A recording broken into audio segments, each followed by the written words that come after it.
नमस्कार दोस्तों, स्वागत है आप लोगों का मेरे YouTube channel S of horror में, जहां से मैं आपको सुनाता हूं भूत प्रेत, जिन-जिनात की भूतियां और डरावनी कहानियां, जो कि मैं लेके आता हूं इंटरनेट के कुछ आर्टिकल्स और सब्सक्राइबर्स द्वारा भेजी हुई कहानियों से।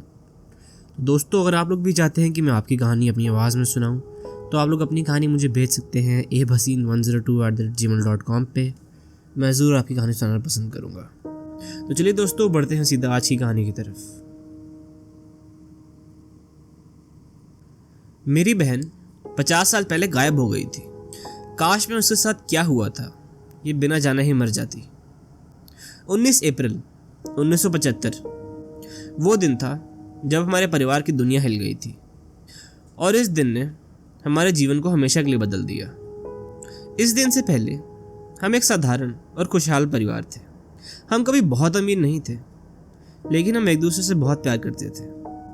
मेरे घर में मैं, मेरे माता पिता और मेरी छोटी बहन वैलेरी रहते थे। हम एक दूसरे से बहुत प्यार करते थे और एक खुशहाल जीवन बिता रहे थे। भाई बहनों के बीच अक्सर बहुत अच्छी बनती नहीं है, लेकिन हमारे साथ ऐसा नहीं था। मैं वैलेरी से 4 साल बड़ी थी, लेकिन मुझे उसके साथ समय बिताना और उसकी देखभाल करना बहुत पसंद था। वो बहुत खुश मिजाज और चुलबुली लड़की थी, और वो बहुत होशियार भी थी। उसने सिर्फ 4 साल की उम्र में ही पढ़ना सीख लिया था, और उसे प्रकृति से बहुत प्यार था। अक्सर हम अपने चाचा रैनर से मिलने के लिए उनके विशाल खूबसूरत खेत पर जाते थे। हम वहाँ खेलते और खोज करते। वैलेरी विभिन्न पौधों और कीड़ों की खोज करती थी, और फिर उन्हें हमारे चाचा द्वारा अपने घर के शानदार पुस्तकालय में रखी गई मोटी वनस्पति विज्ञान और कीट विज्ञान की किताबों में खोजती थी। आसान भाषा में कहूँ तो हमारे चाचा की साइंस की बुक्स में। हम सभी का मानना था कि वह बड़ी होकर बायोलॉजिस्ट बनेगी। ग्रामीण इलाकों में हम दोनों बच्चों और हमारे माता पिता को खुशी मिलती थी, लेकिन फिर वह मनहूस दिन आया और सब कुछ बदल गया। 1975 में मैं 12 साल की थी और वैलेरी 8 साल की थी। उसके फ्रेंडली नेचर के कारण उसके स्कूल में बहुत सारे दोस्त थे, और उसे नए दोस्त बनाने में कभी कोई दिक्कत नहीं होती थी। हर सुबह वह नए दिन की शुरुआत ऊर्जा के साथ करती थी, जबकि मैं देर तक सोना पसंद करती थी। हालांकि उस शुक्रवार की सुबह ये मेरे अलार्म की आवाज़ नहीं थी जिसने मुझे जगाया। ये अचानक घबराहट की चीख थी। मुझे मेरी माँ की दर्दनाक चीख ने नींद से जगा दिया। अक्सर वैलेरी सुबह जल्दी ही जाग के अपने रूम से बाहर आ जाती थी, लेकिन उस सुबह वैलेरी बहुत देर तक बाहर नहीं निकली।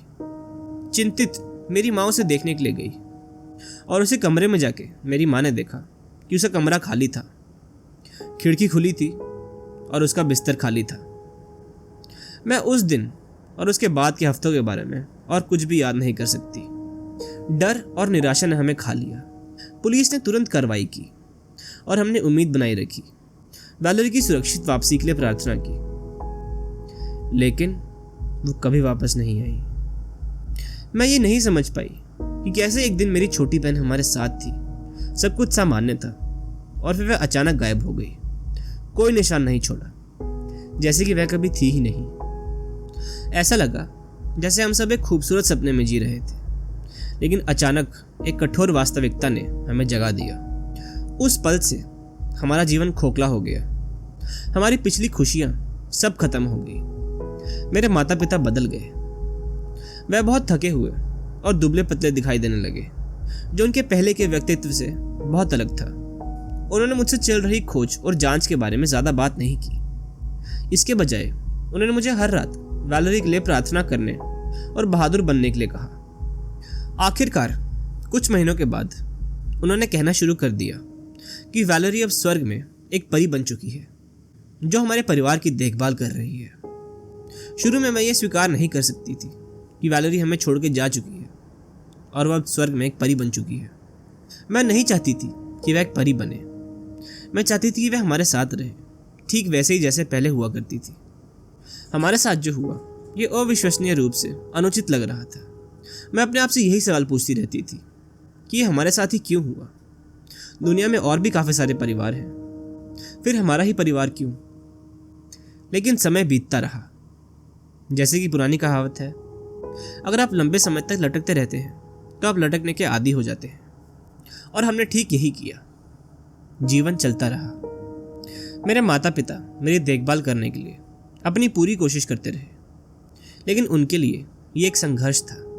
वैलेरी के गायब होने के कुछ सप्ताह बाद वे दोनों शराब पीने लगे, और शराब पीने के लिए मैं उनको दोष नहीं देती। जैसे जैसे मैं बड़ी हुई और मेरे अपने बच्चे हुए, मैं कल्पना भी नहीं कर सकती थी कि अगर उन्हें कुछ हो गया तो मैं क्या करूँगी। ये मुझे बर्बाद कर देगा। इसलिए मैंने कभी भी अपने माता पिता से मुंह नहीं मोड़ा। मैंने अंत तक उनकी देखभाल करी। जैसे कि आप कल्पना कर ही सकते हैं, शराब पीने और दुख में वर्षों बीत जाने के बाद उनका स्वास्थ्य खराब हो गया था। वो दोनों कुछ साल पहले ही चल बसे। वैलेरी के लिए जब मैं लगभग 20 साल की थी तो मैंने आखिरकार अपने माता पिता से और अधिक जानकारी मांगने का साहस जुटाया।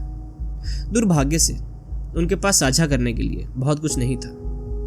उसके कमरे में पुलिस को छानबीन करने पे कोई भी ऐसी चीज़ नहीं मिली जिससे पुलिस किसी पे शक कर पाए।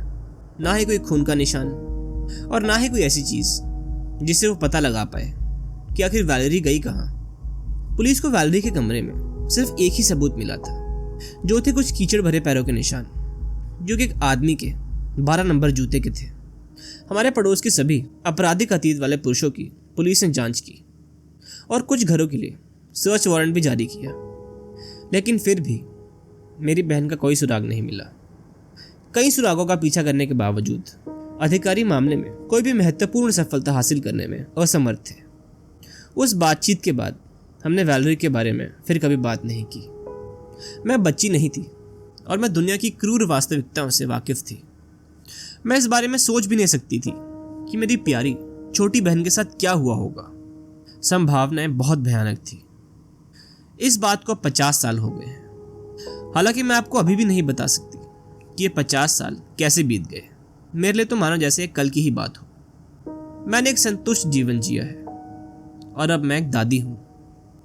मेरे चाचा रैनर, जिनके यहाँ पर मैं और वैलेरी बचपन में खेलने जाते थे, उनकी 90 वर्ष की आयु में निधन हो गया और उनकी वसीयत में उन्होंने मुझे नॉमिनी चुना था, क्योंकि वे कभी विवाहित नहीं थे और उनके कोई बच्चे नहीं थे। मुझे उनका खेत विरासत में मिला, जो कभी मेरी बहन और मेरे लिए एक बड़े खेल के मैदान के रूप में काम करता था, लेकिन अब यह प्रत्यक्त और उपेक्षित पड़ा है, जिस पर ध्यान देने की आवश्यकता है। मैंने अपने दिवंगत चाचा के घर जाने, उनके सम्मान को छांटने और संपत्ति की बिक्री के लिए तैयारी करने की योजना बनाई। हालांकि बड़े होने के बाद हम बहुत करीब नहीं थे, फिर भी वे परिवार के सदस्य थे। घर में अव्यवस्था के कारण मैंने साफ सफाई करने और चीज़ों को सही करने के लिए 2 सप्ताह रुकने का कार्यक्रम बनाया। मैंने उनके बेडरूम से शुरुआत करने का फैसला किया, जो सभी कमरों में से सबसे ज़्यादा गंदा लग रहा था। पहली चीज़ जिसने मेरी नज़र खींची वह थे उनके बिस्तर के बगल में रखे 2 बड़े लाल बक्से। वे बहुत पुराने लग रहे थे और उनमें चिट्ठियाँ भरी हुई थी, ढेर सारी चिट्ठियाँ। इसने मुझे उत्सुक कर दिया, क्योंकि मेरे चाचा एक रहस्यमय व्यक्ति थे। वे अपने बड़े से खेत में बहुत अकेले रहे होंगे, जहाँ कोई परिवार नहीं था और ना ही उनके बहुत सारे दोस्त थे, लेकिन फिर भी शायद उनका किसी ऐसे व्यक्ति से गहरा संबंध था जिसे उनके निधन के बारे में जानने का हक था। इसलिए मैंने पास के बॉक्स से कुछ चिट्ठियाँ उठाई और उन्हें पढ़ने लगी। और उन्हें पढ़ते समय मुझे ये तो यकीन हो गया कि मेरे चाचा रैनर ने ही लिखी है, और यह भी यकीन हो गया कि ये चिट्ठियाँ उन्होंने कभी किसी को भेजी नहीं, उन पर तारीख नहीं लिखी थी, और वह सभी मेरी प्यारी पत्नी से शुरू होती थी। जैसा कि मैंने कहा, मेरे चाचा ने कभी शादी नहीं की थी, इसलिए मैं थोड़ी हैरान थी। हालांकि मैंने बचपन में सुना था कि इस खेत में बसने से पहले उन्होंने काफ़ी लंबी यात्राएं की थी, जिससे मैंने यह अनुमान लगाया कि शायद उन्होंने विदेश में किसी से शादी कर ली होगी और इस बात को उन्होंने गुप्त रखा होगा। अब जबकि वे हमारे बीच नहीं है, तो मैंने सोचा कि उनकी पर्सनल चिट्ठियों को पढ़ना ज़्यादा दखलंदाजी वाला काम नहीं होगा। मैंने पढ़ना शुरू किया।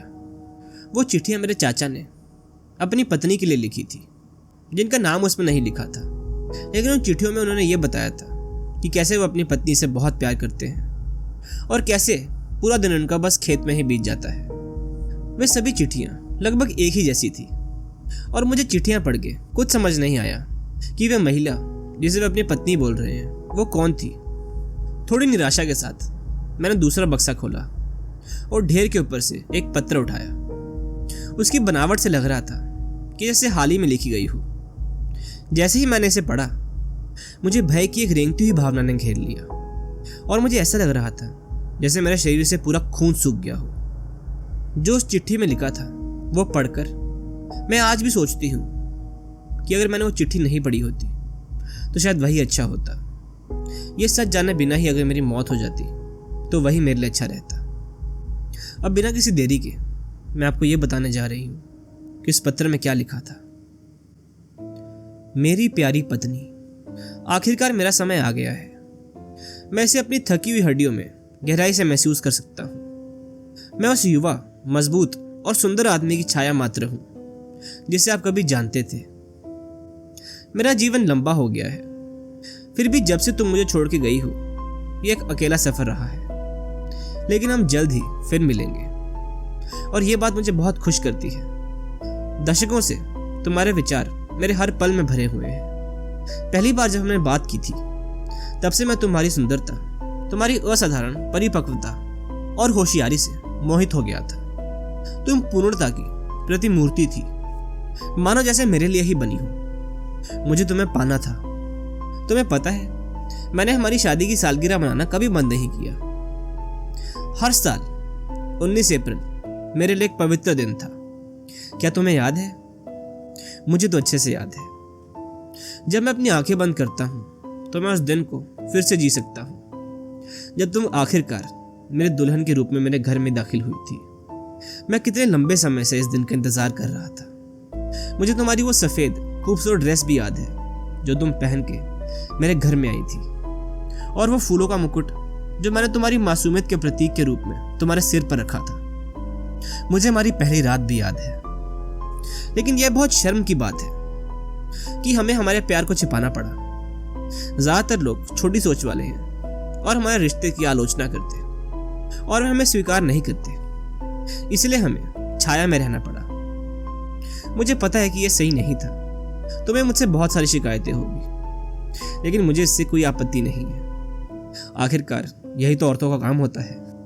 तुम्हें अपना कमरा पसंद नहीं था। तुमने कहा था कि वहां बहुत अंधेरा है और तुम्हें बहुत ठंड लगती है। लेकिन मैंने जो कुछ भी किया तुम्हारे भले के लिए ही किया था, ताकि हम साथ में खुश रह सके। हमारे पास सिर्फ 4 खूबसूरत साल ही थे और उसके बाद तुम मुझे छोड़कर चली गई। हमारे पहले बच्चे के जन्म के तुरंत बाद तुम्हें खोना बहुत दर्दनाक था। तुम बहुत बीमार हो गई थी, तुम्हारा बहुत खून बह गया था, लेकिन मैं तुम्हें अस्पताल नहीं ले जा सकता था। तुम ये बात जानती थी ना। फिर भी तुम्हारी आरोप लगाने वाली निगाहें मुझे खंजर की तरह चुभ रही थी।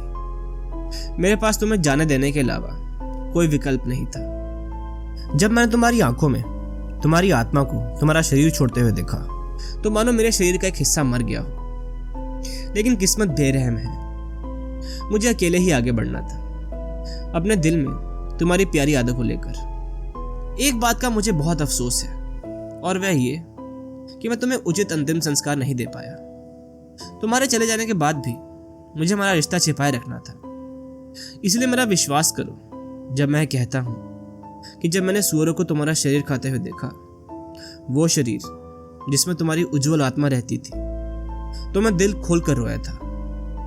इसके लिए मुझे बहुत खेद है। मुझे उम्मीद है कि जब हम आखिरकार स्वर्ग में मिलेंगे तो तुम मुझे माफ कर पाओगी और हम बाकी अनंत काल एक साथ बिताएंगे। तब तक के लिए अपना ध्यान रखना, मेरी प्यारी वैलेरी। ये चिट्ठी पढ़ने के बाद मुझे उस रहस्य का पता चल गया था जो पिछले 50 सालों से एक राज बना हुआ था। वो 12 नंबर के जूते का निशान जो वैलेरी के कमरे में मिला था, वो हमारे चाचा रैनर का था। तो दोस्तों, यही खत्म होती है हमारी आज की कहानी। आपको कहानी कैसी लगी मुझे कमेंट्स में ज़रूर बताएं। वीडियो पसंद है तो वीडियो को लाइक करें और ऐसी और कहानी सुनने के लिए मेरे चैनल को सब्सक्राइब करें। मिलते हैं अगली वीडियो में कुछ और डरावनी कहानी के साथ।